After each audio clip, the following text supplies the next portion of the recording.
นะโมตัสสะภะคะวะโตอะระหังสัมมาสัมพุทธัสสะ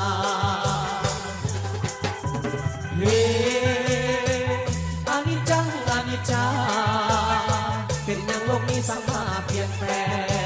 งสักเครื่องนุ่งกับกูนี่สักเครื่องนอนกับกูนี่นึ่งข้าวกับกูนี่เฮ็ดกินกับกูนี่ล้างถ้วยกับกูนี่เอาลูกกับกูนี่อันใดกับกูนี่อันใดกับกูนี่อีนางเมียเอ้ยอีนางเมียเอ้ยจังเป็นสบายนั่งอยู่นอนกินอีนางเมียเอ้ยอีนางเมียเอ้ยคอยพออยากเล่ามันสั่งห่วงเก่า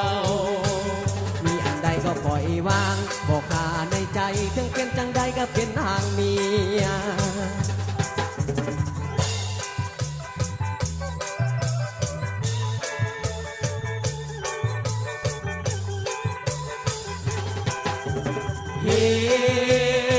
นะโมตัสสะภะคะวะโต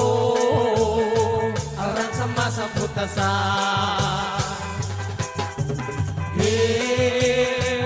อานิจจังอานิจจาเป็นอย่างโลกนี้สังมาเปลี่ยนแปลงสักเครื่องนุ่งกับกูนี่สักเครื่องเมียกับกูนี่ถึงเขากับกูนี่เฮ็ดกินกับกูนี่ล้างถ้วยกับกูนี่เอาลูกกับกูนี่ขับรถกับกูนี่ขับรถตัดหญ้ากับกูนี่ขับรถที่เตากับกูนี่กลางคืนกับกูนี่กลางเว้นกับกูนี่ยกแข้งยกขากับกูนี่อันใดกับกูนี่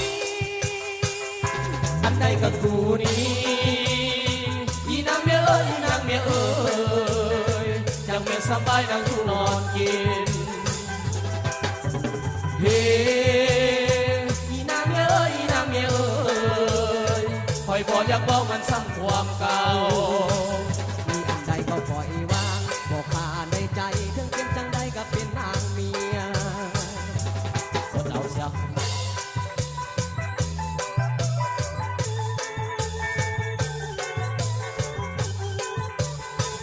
สักเครื่องรอกับกูนี่สักเครื่องในกับกูนี่สักสินกับกูนี่สักเสื้อกับกูนี่หยิบแถมหยิบผ้ากับกูนี่หยิบทองกับกูนี่อันใดกับกูนี่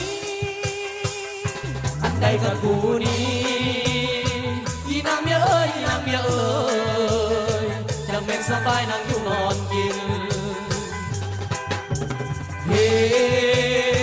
อีนางเมียเอ้ยอีนางเมียเอ้ยคอยพออยากบอกมันสั่งความเก่ามีอันใดก็ปล่อยวางบอกขาในใจถึงเป็นจังใดก็เป็นเมียเฮาเมียตัวเป็นจังสั้นแท้วะเจ้าเป็นจังซั่นเลยเสียวเอ้ยว่าเมียเฮาดิบ่เป็นได้เสียวเป็นจังไดเสียวเมียเฮาดิกลางคืนมันก็เฮ็ดได้กลางคืนมันก็เฮ็ดเองนี่นะเฮ้ย